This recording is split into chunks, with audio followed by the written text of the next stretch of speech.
Welcome to our channel law कक्षा student. आज की वीडियो में हम डिस्कस करने जा रहे हैं नेगोशिएबल इंस्ट्रूमेंट एक्ट 1881 में दो टॉपिक, यानी कि आज की वीडियो में हम डिस्कस करेंगे holder and holder in due course section 8 and section 9। Start करते हैं वीडियो को सेक्शन 8 से। सेक्शन 8 किसे डिफाइन करता है? Section 8 defines holder and section 9 defines holder in due course. Section 8 provides that the holder of a promissory note, bill of exchange or check means any person entitled in his own name to the possession and to receive or recover the amount due from the parties। अगर हम normally definition को discuss करने से पहले holder term को समझने की कोशिश करते हैं तो होल्डर कौन होगा? क्या पढ़ रहे हैं हम? नेगोशिएबल इंस्ट्रूमेंट, यानी कि वो व्यक्ति जो नेगोशिएबल इंस्ट्रूमेंट को होल्ड कर रखा होगा, यानी कि उसके पास वो होल्ड कर रहा होगा उस इंस्ट्रूमेंट को, यानी कि नेगोशिएबल इंस्ट्रूमेंट को जो व्यक्ति होल्ड कर रहा होगा तो वो क्या कहलाएगा? होल्डर कहलाएगा। क्लियर? अब अकॉर्डिंग टू द सेक्शन 8 क्या होता है holder? Holder of a promissory note, bill of exchange और चेक, यानी कि promissory note, bill of exchange और चेक, ये तीनों ही क्या है? हमारे नेगोशिएबल इंस्ट्रूमेंट है। यानी कि holder of a negotiable instrument कौन है? एनी पर्सन, कोई भी व्यक्ति जो एंटाइटल है, यानी कि उस इंस्ट्रूमेंट में उसका नेम है, उस व्यक्ति के पास उस इंस्ट्रूमेंट का क्या है? लीगल पोजीशन है और उसके पास राइट है। किस चीज का राइट है? राइट टू रिसीव और recover the amount due from the parties, यानी कि उसके पास राइट है कि वो जो अमाउंट है इंस्ट्रूमेंट की, यानी कि फॉर एग्जांपल चेक लेते हैं तो चेक में 10,000 मेंशन थी अमाउंट, तो वो पर्सन होल्डर कहलाएगा जिसके पास राइट है उस अमाउंट को रिसीव करने का, रिकवर करने का, जो पार्टीज पे ड्यू थी। यानी कि एक व्यक्ति कब होल्डर कहलाएगा? जब उस इंस्ट्रूमेंट में उसका नाम लिखा हो, उसके पास उस इंस्ट्रूमेंट का लीगल पोजीशन हो और उसके पास राइट हो किस चीज का? उस अमाउंट को रिसीव करने का, रिकवर करने का पार्टी से, जो पार्टीज पे क्या है? ड्यू है। Clear? Come to the second point. Where the note, यानी कि where the promissory note, bill और चेक इज लॉस्ट और destroyed, its holder is the person so entitled at the time of such loss और destruction, यानी कि जो instrument है loss हो चुका है, डिस्ट्रॉय हो चुका है, तो लास्ट जो वो पर्सन था जिसके पास वो था, जिससे वो लॉस्ट हुआ है, तो वो पर्सन क्या कहलाएगा? होल्डर कहलाएगा। क्लियर? कोई चेक है मेरे से खो गया, गुम गया, डिस्ट्रॉय हो गया, तो वो पर्सन क्या कहलाएगा? वो व्यक्ति क्या कहलाएगा? जिसके पास उसका पोजीशन था, जिससे वो लॉस्ट हो चुका है, तो वो व्यक्ति क्या कहलाएगा? होल्डर कहलाएगा। In the simple words we can say that any person, कोई भी व्यक्ति जो एंटाइटल है रिसीव करने के लिए, यानी कि उस इंस्ट्रूमेंट में जो भी अमाउंट है उसे रिसीव करने के लिए एंटाइटल है, उसका नाम। फर्स्ट पॉइंट क्या कहता है? इन हिज ओन नेम, यानी कि इंस्ट्रूमेंट में उसका नाम मेंशन है। बी पॉइंट क्या कहता है? Legally in position of the instrument, यानी कि उस इंस्ट्रूमेंट का लीगली पोजीशन किसके पास है? उस व्यक्ति के पास है और एंटाइटल भी है उस चीज का। थर्ड पॉइंट क्या कहता है? राइट टू रिसीव, उस पर्सन के पास राइट है रिसीव करने का और रिकवर करने का वो अमाउंट जो पार्टीज पे क्या थी? ड्यू थी। Clear? Come to the next slide. अब एग्जाम्पल से समझते हैं। मिस्टर एक्स एक व्यक्ति है जिसे किसी पर्सन ने एक चेक गिफ्ट करा। क्लियर? तो यानी कि अब हमें जानना है कि जो मिस्टर एक्स है वो होल्डर है या नहीं। हमारी कंडीशंस क्या थी? अब देखिए, आप कोई भी किसी पर्सन को चेक दे रहे हैं तो आप क्या करते हैं? चेक पे उनका नाम लिखते हैं, तो यानी कि उस इंस्ट्रूमेंट में उनका नाम होगा मिस्टर एक्स का। क्लियर? तो फर्स्ट जो हमारी कंडीशन थी वो फुलफिल हो गई। Come to the second condition. क्या जो मिस्टर एक्स है वो लीगली उस इंस्ट्रूमेंट का पोजीशन रख सकते हैं? यानी कि उन पे लीगली पोजीशन होगा। बिल्कुल सही, जब आपने उन्हें चेक दिया होगा तो लीगली एंटाइटल भी होंगे, उन पे क्या होगा? पोजीशन भी होगा उस इंस्ट्रूमेंट का। Come to the third point. Entitle to receive, क्या वो व्यक्ति एंटाइटल होगा? यानी कि मिस्टर एक्स एंटाइटल होंगे रिसीव करने के लिए, रिकवर करने के लिए अमाउंट। बिल्कुल सही। तो ये तीनों ही कंडीशन फुलफिल हो रही है, तो मिस्टर एक्स क्या हो जाएंगे इस सिचुएशन में? होल्डर हो जाएंगे। अब होल्डर थोड़ा सा और क्लियर जब हम सेक्शन 9 कवर करेंगे, यानी कि एचडीसी कवर करेंगे, तब और ज्यादा अच्छे से समझ आएगा। Come to the section 9। Section 9 provides that holder in due course HDC means any person, any holder become holder in due course, यानी कि अब जो हमने पॉइंट पढ़ी, जो स्टेटमेंट पढ़ा है, उसमें क्या देखा हमने? कोई भी पर्सन या कोई भी होल्डर क्या बन जाएगा? होल्डर इन ड्यू कोर्स बन जाएगा। यानी कि जो सेक्शन 8 में हमने पढ़ा है होल्डर, वो पर्सन क्या बन जाएगा? होल्डर इन ड्यू कोर्स बन जाएगा। कब बन जाएगा? जब वो instrument holder in due course for consideration before maturity good faith, जब वो इंस्ट्रूमेंट कंसिडरेशन के लिए क्या करा गया हो, ट्रांसफर करा गया हो, बिफोर मैच्योरिटी ट्रांसफर करा गया हो, और किस में, गुड फेथ में ट्रांसफर करा गया हो। क्लियर? यानी कि कोई भी हमारा negotiable instrument, promise note, bill of exchange या चेक ट्रांसफर करा गया है for consideration before maturity period in good faith, तो पर्सन जो हमारा होल्डर है वो क्या बन जाएगा, होल्डर इन ड्यू कोर्स बन जाएगा। एग्जाम्पल से समझते हैं। ए ने चेक दिया बी को। क्लियर? अब बी ने कहा ए से कि मुझे सी की पेमेंट करनी है, तो आप इस चेक को क्या कर दो, एंडोर्स कर दो, यानी कि एंडोर्समेंट कर दो इस चेक का। अब एंटाइटल कौन हो गया, सी एंटाइटल हो गया।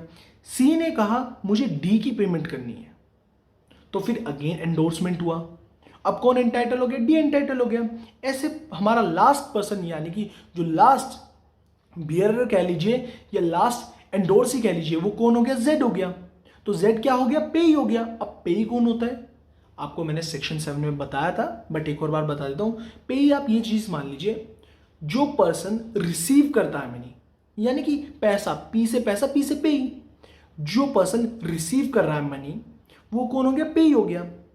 अब हमारे एग्जांपल में समझते हैं, जो हमारे B C D E F G ये सब थे, ये होल्डर थे। देखते हैं सी की अगर हम सेक्शन 8 से समझते हैं, तो वो एंडोर्स हो गया था, तो उसका नाम भी आ चुका होगा, क्लियर। उसके पास पोजीशन भी होगा इंस्ट्रूमेंट का, क्लियर। थर्ड पॉइंट क्या कहता था, वो एंटाइटल भी होगा, रिसीव और रिकवर करने के लिए अमाउंट। तो जो हमारी सेक्शन 8 की कंडीशन थी वो फुलफिल हो रही थी, तो हमारा जो सी था वो क्या था, होल्डर था। अब इस सिचुएशन में वो क्या बन गया, होल्डर इन ड्यू कोर्स, क्योंकि अमाउंट उसे पे नहीं हुई थी, वो एंटाइटल था, फिर वो ट्रांसफर हो गया, यानी कि जो इंस्ट्रूमेंट था कंसिडरेशन के आगे ट्रांसफर कर दिया गया था डी के पास, फिर डी ने ई के पास कर दिया। तो इस सिचुएशन में जो सारे विद इन द, जो हमारे एग्जाम्पल में जो सारे पर्सन हैं वो क्या बन जाएंगे, होल्डर इन ड्यू कोर्स बन जाएंगे। Clear? C D E F ये सारे क्या बन जाएंगे, सारे होल्डर हैं, सारे क्या बन जाएंगे, होल्डर इन ड्यू कोर्स बन जाएंगे। क्लियर? तो जब हमारा इंस्ट्रूमेंट, नेगोशिएबल इंस्ट्रूमेंट ट्रांसफर करा जाता है कंसिडरेशन के लिए before maturity period good faith में, तो हमारा क्या बन जाते हैं वो सारे व्यक्ति, बिल्कुल सही, वो सारी व्यक्ति जिन्होंने होल्ड करा था वो इंस्ट्रूमेंट, वो क्या बन जाते हैं, होल्डर इन ड्यू कोर्स बन जाते हैं। क्लियर? अब एक और चीज समझते हैं, C D E F endorsement हो रहा है, चेक हमारे जो इंस्ट्रूमेंट हमारा ट्रांसफर हो रहा है कंसिडरेशन के लिए, बिल ऑफ एक्सचेंज है, प्रॉमिसरी नोट है। तो ध्यान देना, अगर हमारा एक का भी टाइटल डिफेक्टिव हो जाएगा तो लास्ट जो पेई है उसका भी टाइटल डिफेक्टिव माना जाएगा। Clear? Come to the next slide. अब थोड़ा सा हम कंपैरिजन देख लेते हैं holder and holder in due course में। मीनिंग क्या था दोनों का, जिस पर्सन ने लीगली ऑब्टेन करा है नेगोशिएबल इंस्ट्रूमेंट वो पर्सन क्या था, होल्डर था।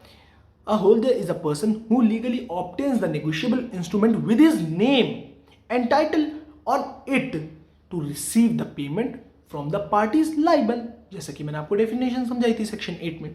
एचडीसी में क्या था, HDC a holder in due course, HDC is a person who acquires negotiable instrument for some consideration. की मैंने आपको क्या बताया था, 3 पॉइंट बताया था ना, consideration, before maturity period and बिल्कुल सही गुड फेथ। तो जब हमारा नेगोशिएबल इंस्ट्रूमेंट एक्वायर करा जाता है किसके लिए, कंसिडरेशन के लिए, तो वो पर्सन कौन होता है, holder in due course. Consideration हमारा होल्डर में रिक्वायर्ड नहीं है, यानी कि नेसेसरी एलिमेंट नहीं है, नेसेसरी कंडीशन नहीं है कि कंसिडरेशन होना चाहिए, किसमें, होल्डर के केस में। But holder in due course के केस में हमारा जो कंसिडरेशन है वो क्या है, नेसेसरी एलिमेंट है। राइट टू स्यू, अगर देखिए, अगर हम बात करते हैं होल्डर के केस की, a holder cannot sue all prior parties, यानी कि जो होल्डर है वो सारी की सारी प्रायर पार्टीज पे क्या नहीं कर सकता, स्यू नहीं कर सकता। But in the case of holder in due course can sue all prior parties, यानी कि वो ऑल प्रायर पार्टीज पे क्या कर सकता है, स्यू कर सकता है होल्डर इन ड्यू कोर्स के केस में। गुड फेथ, गुड फेथ किसका एसेंशियल एलिमेंट बताया था, सेक्शन 9 का बताया था, एक बार आप रीड आउट करिए। द इंस्ट्रूमेंट मे और may not be obtain in good faith, यानी कि होल्डर ने वो गुड फेथ में ऑब्टेन नहीं करा क्या, नेगोशिएबल इंस्ट्रूमेंट, तब भी वो क्या पर्सन कहलाएगा, होल्डर कहलाएगा। अगर किसी व्यक्ति ने गुड फेथ में हमारा नेगोशिएबल ऑब्टेन नहीं करा तो वो होल्डर इन ड्यू कोर्स नहीं कहलाएगा। एसेंशियल एलिमेंट हमारे होल्डर इन ड्यू कोर्स में क्या था, एचडीसी में क्या था, गुड फेथ भी था। Clear? The instrument must be obtain in good faith, जो इंस्ट्रूमेंट है वो एक्वायर करा गया हो, ऑब्टेन करा गया हो in good faith in the case of HDC. Privileges की बात करते हैं तो कहीं ना कहीं देखा जाए जो हमारे प्रिविलेजेस हैं वो होल्डर के लेस है in comparison of holder in due course. Maturity period के बारे में बात करा जाए तो बिफोर मैच्योरिटी का डिस्कशन कहाँ करा था हमने, सेक्शन 9 में। क्लियर। देखते हैं, a person can become holder before और after the maturity of the negotiable instrument, यानी कि नेगोशिएबल इंस्ट्रूमेंट के मैच्योरिटी पीरियड से पहले या बाद में पर्सन क्या कहला दिया जाएगा, होल्डर कह सकते हैं उसे। मगर हम बात करते हैं एचडीसी की, अब person can become holder in due course, एक पर्सन एक व्यक्ति कब होल्डर इन ड्यू कोर्स बनता है, एचडीसी कब बनता है, only before the maturity period of the negotiable instrument, यानी कि नेगोशिएबल इंस्ट्रूमेंट के मैच्योरिटी पीरियड से पहले होल्डर इन ड्यू कोर्स कोई भी पर्सन बन सकता है। But after the maturity period, after the maturity period of the negotiable instrument कोई भी व्यक्ति क्या नहीं कहलाएगा, होल्डर इन ड्यू कोर्स नहीं कहलाएगा। होपफुली सेक्शन 9 और सेक्शन 8 में आपको अच्छी तरीके से समझा पाया हूँ, डिफरेंस अच्छी तरीके से समझा पाया हूँ। काफ़ी स्टूडेंट्स को बहुत ज़्यादा कंफ्यूज होता है कि होल्डर मतलब क्या होता है, होल्डर इन ड्यू कोर्स क्या होता है। तो मैंने अपना बेस्ट दिया है कि मैं आपको समझा पाऊँ। अगर वीडियो अच्छी लगती है तो प्लीज़ ज़्यादा से ज़्यादा लाइक करें, शेयर करें, सब्सक्राइब माय चैनल और also press bell icon for the new videos. अगर मेरे एफर्ट्स अच्छे लगते हैं तो प्लीज़ ज़्यादा से ज़्यादा सपोर्ट दिखाइए। अगर कोई भी एरर है, कोई पॉइंट समझ नहीं आता या कोई भी पढ़ाने के तरीके में थोड़ी स्पीड या वॉइस, कोई भी आपको प्रॉब्लम हो रही है, कोई भी चीज़ टॉपिक नहीं समझ आ रहा है, कोई टॉपिक इशू आ रहा है जिसके बारे में मैंने वीडियो नहीं बना रखी, उस पर समझ नहीं आ रही कंसेप्ट, तो प्लीज़ आप मुझे मेरे डीएम कर सकते हैं, कमेंट में मेंशन कर सकते हैं, मुझे डीएम कर सकते हैं। इंस्टाग्राम का लिंक डिस्क्रिप्शन में, शुभम डोभाल .22।